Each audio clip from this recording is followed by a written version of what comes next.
क्या चंपई सोरेन किसी के इशारे पर जेएमएम छोड़कर भाजपा का दामन थाम रहे हैं? क्या पूर्व मुख्यमंत्री को भाजपा में शामिल कराने की पटकथा किसी और ने लिखी है? क्या चंपई सोरेन के भाजपा में शामिल होने से किसी तीसरे को बड़ा फायदा होने वाला है?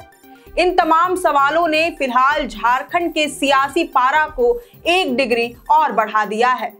जैसे जैसे जेएमएम के कद्दावर नेता और पूर्व मुख्यमंत्री चंपई सोरेन के भाजपा में शामिल होने की खबरें सच होती दिख रही हैं, वैसे वैसे परत दर परत कुछ अंदरूनी बातों का भी खुलासा हो रहा है। एक बार फिर से ये साबित होता दिख रहा है कि झारखंड में किसी मंत्री या मुख्यमंत्री की नहीं बल्कि नौकरशाहों की चलती है। राज्य में तैनात अधिकारी अपनी मनमानी करते हैं, यहाँ तक कि मंत्री मुख्यमंत्री भी इनके इशारों पर ही काम करते हैं।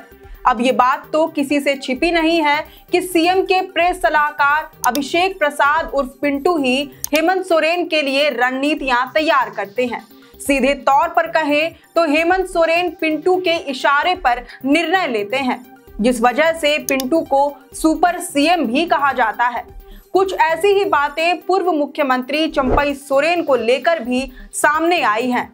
हेमंत सोरेन की गिरफ्तारी के तुरंत बाद फरवरी महीने में जैसे ही चंपई सोरेन ने मुख्यमंत्री की कुर्सी संभाली, वैसे ही उनके लिए नए प्रेस सलाहकार की नियुक्ति भी हो गई। चंपई सोरेन के बेहद करीबी माने जाने वाले इस नए प्रेस सलाहकार ने 5 महीने तक चंपई की सरकार चलाई। सरकार के हर डिसीजन में उनका हस्तक्षेप होता था। वह खुद को सुपर सीएम समझने लगा था। माना जा रहा है कि चंपई सोरेन को अपनी सीची पार्टी झारखंड मुक्ति मोर्चा से अलग थलग करने और भाजपा में धकेलने की पूरी साजिश में उनके प्रेस सलाहकार का ही हाथ है। ये नए प्रेस सलाहकार थे चंचल गोस्वामी, जिनका मूल नाम धर्मेंद्र गोस्वामी है। स्टेज प्रोग्राम के सहारे अपनी आजीविका चलाने वाला चंचल गोस्वामी एक झटके में राज्य का सबसे ताकतवर शख्स बन गया था।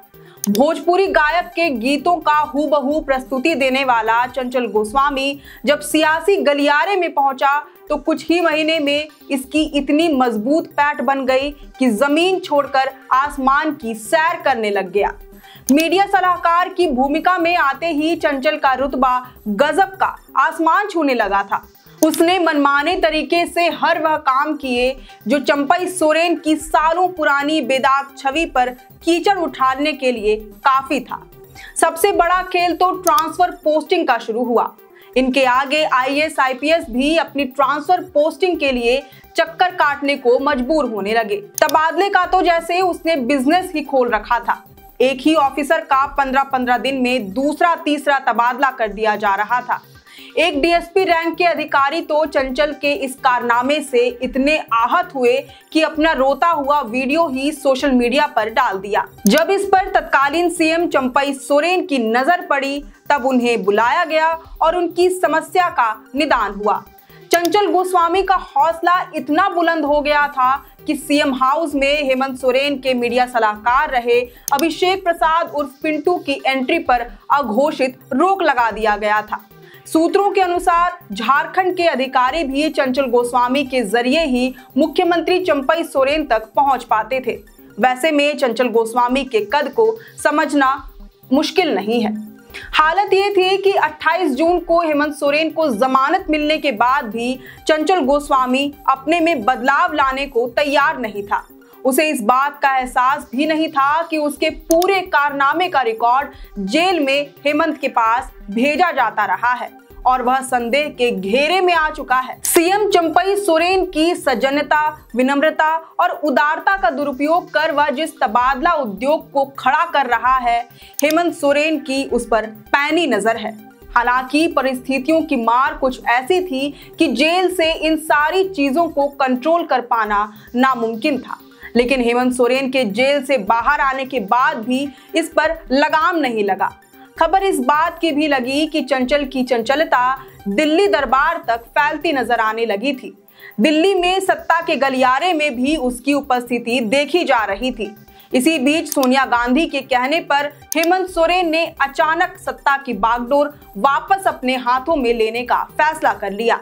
शपथ ग्रहण और नए सरकार के गठन में बहुत कम समय शेष रह गया था। इस अंतिम समय में भी चंचल गोस्वामी ट्रांसफर पोस्टिंग का बड़ा खेल खेल रहा था। 3 जुलाई को राजधानी रांची में जारी सियासी ड्रामे के बीच सरायकेला खरसावां के एसपी मनीष टोप्पो को हटा दिया गया, जबकि मनीष टोप्पो ने इसी साल मार्च महीने में पदभार संभाला था।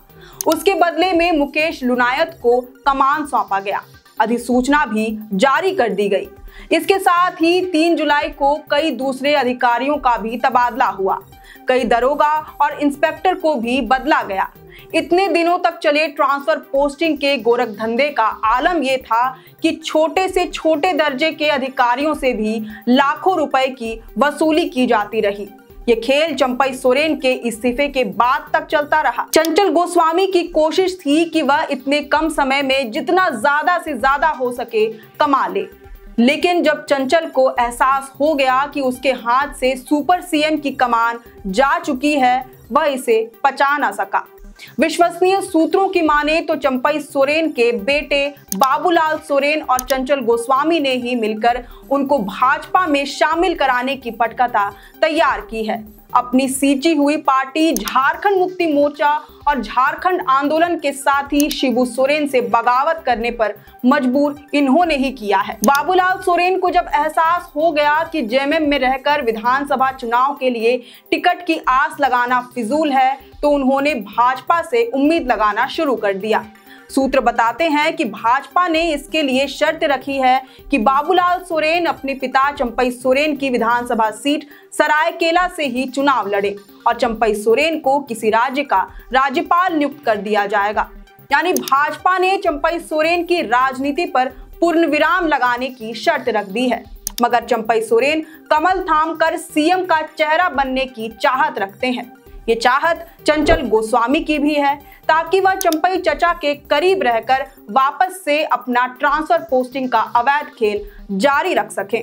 खबर बनाए जाने तक तो चंपई सोरेन के भाजपा में शामिल होने की पुष्टि नहीं हुई है, लेकिन ये लगभग तय माना जा रहा है। हालांकि राजनीति में कब क्या बदल जाए, कई बार इसका अंदाजा लगा पाना भी बहुत मुश्किल है। वैसे आपकी इस खबर पर क्या राय है, ये हमें कमेंट करके जरूर बताएं। अगर आपको ये वीडियो पसंद आया हो तो इसे जरूर से लाइक और शेयर करें। हमारे चैनल लोकतंत्र 19 को फेसबुक पर फॉलो और यूट्यूब पर सब्सक्राइब करना ना भूलें। हमारा एक और चैनल है द ग्राम सभा, उसे भी जरूर से फॉलो और सब्सक्राइब कर लें। फिलहाल लेते हैं अलविदा। जोहार।